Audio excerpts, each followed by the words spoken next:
Today we're gonna be looking at the 3-tailed beasts that are the easiest to get. Easy! And at the end of this video I'm gonna show you how you can make sure that you're one of those who obtain their scrolls. These might be useful for beginners, someone who is looking for a tailed beast, or just anybody that might want to expand their collection of tailed beasts. Let's begin. The categories of tailed beasts we're gonna choose are Gen 1s and Gen 2s. And I think it's quite obvious why. Gen 1s are the tailed beasts that deal the least damage to you. Bruh. And they don't attack you very frequently. They sometimes look like they went AFK.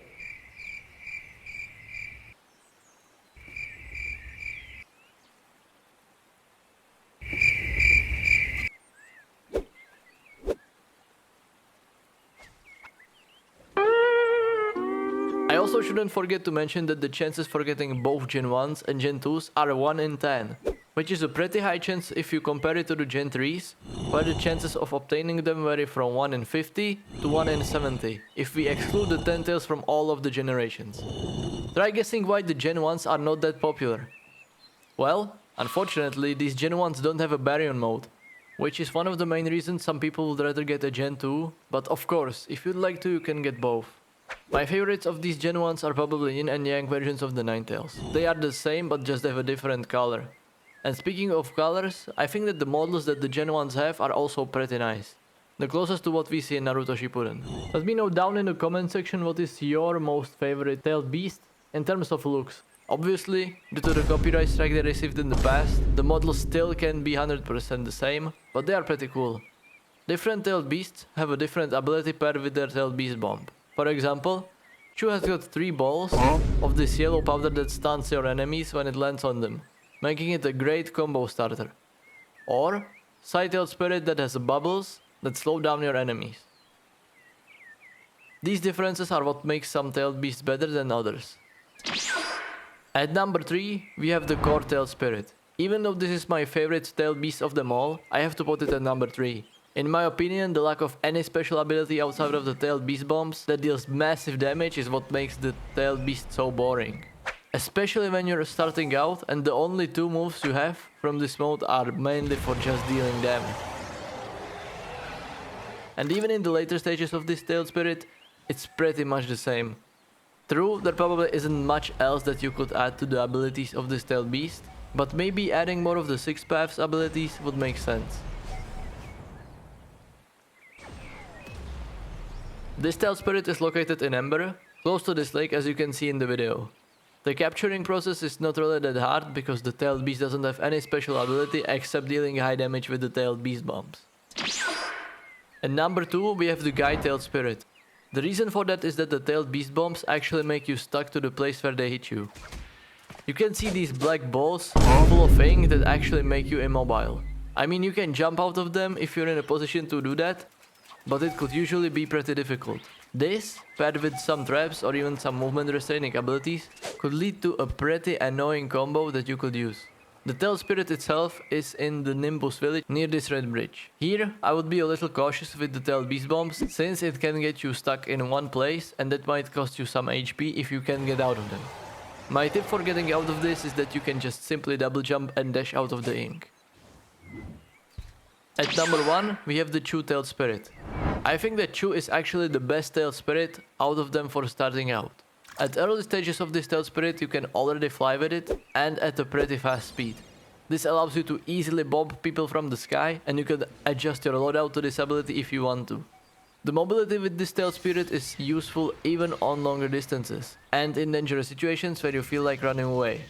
You can instead fly away and then you could be harder to catch. Be careful though, because it drains stamina pretty fast except in the last stage of this mode, where the flight doesn't drain any stamina at all, and that applies to all the tailed beasts. The tailed beast bomb of this tailed spirit has a yellow powder that makes your enemies fall asleep, and that allows you to easily start a combo. The Chu tailed spirit is located in the Jejunes village in this area. I would recommend you to dodge the tailed beast bombs and the area of the effect of these tailed beast bombs because they just put you to sleep, where you can do anything and the tailed beast could do a lot of damage to you. If it doesn't decide to go randomly AFK, of course. Now, I will show you the easiest ways to obtain these tailed spirits, just for yourself if anyone at the server is already grinding these bosses. One way you could do this is by using the fog dissolution technique that freezes your opponents and gives you a pretty huge speed boost, and that will help you steal the scroll before anyone else. You might have already noticed others doing this, and that is because it is pretty popular. However, the next way to obtain these tailed spirits, and in fact pretty much any scroll that you want, is foolproof. So in this method you want to go to one of these websites and just search for the private server codes for a village that you want to go to. Simply copy them and enter them here. This method is probably the best if you don't have a private server game pass already. Don't be surprised if you meet someone on one of these servers, because all of these codes are public. Even if you do meet someone, they're probably just grinding bosses like you. So you could party up and defeat the bosses together, and that will probably be even faster than if you were just grinding alone. Just like I did with this guy that I met randomly on the private server, and we just destroyed the bosses together. We had a pretty good time, not gonna lie. The guy I met on the server showed off his Kurama Gen 3, and so did I. And we kinda goofed around with it, just flexing that Kurama power, you know? With Kurama Gen 3 on standby, we decided to continue defeating bosses. And let me tell you, it was very fast. The speed at which we tackled those bosses was almost unreal. And it actually made a lot of sense that we defeated them this fast, since some of the abilities we were using were the same or very similar. The other guy seemed chill, and I think that it wouldn't hurt to have more people like this in the Shindo community. He even offered me to take the Gen 3 if it spawned, saying that he already has it. Just to show you how fast some of the fights were, here you have a clip of us defeating Gary Slug, and you could say that we kinda speedran him. Maybe even the 2 moves that I used were more than enough. What I'm trying to say is that sometimes meeting people on a private server like this might benefit both of you grind the boss drops, since you will be way faster than if you were just solo. But if you do wanna take that route, then I suggest that you scroll a little further down the list of the server codes, because it is more likely that the ones at the top will already be in use. The last thing I want to show you are 2 honorable mentions that didn't make it to the list, but are great choices as well.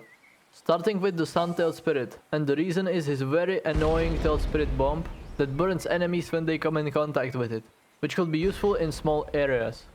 Also, be careful where you aim with the Tailed Beast bomb, because it could get glitched and shoot through the ground without making any magma on the ground. It actually sometimes shoots even through other players, but they at least take damage. The effect unfortunately doesn't apply though. Side-tailed Spirit has a great tailed beast bomb that really slows down your enemies and allows you to start some combos while the enemy almost can't move.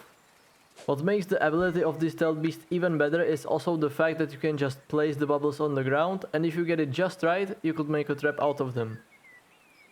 If you are starting out in Shindo, I think that this list might be useful to you. Of course, this list is based on my personal experience with Shindo Life, and if you have a different opinion about it, then please let me know in the comment section. It might also help other players. Subscribe to see more content, and I'll see you in the next one.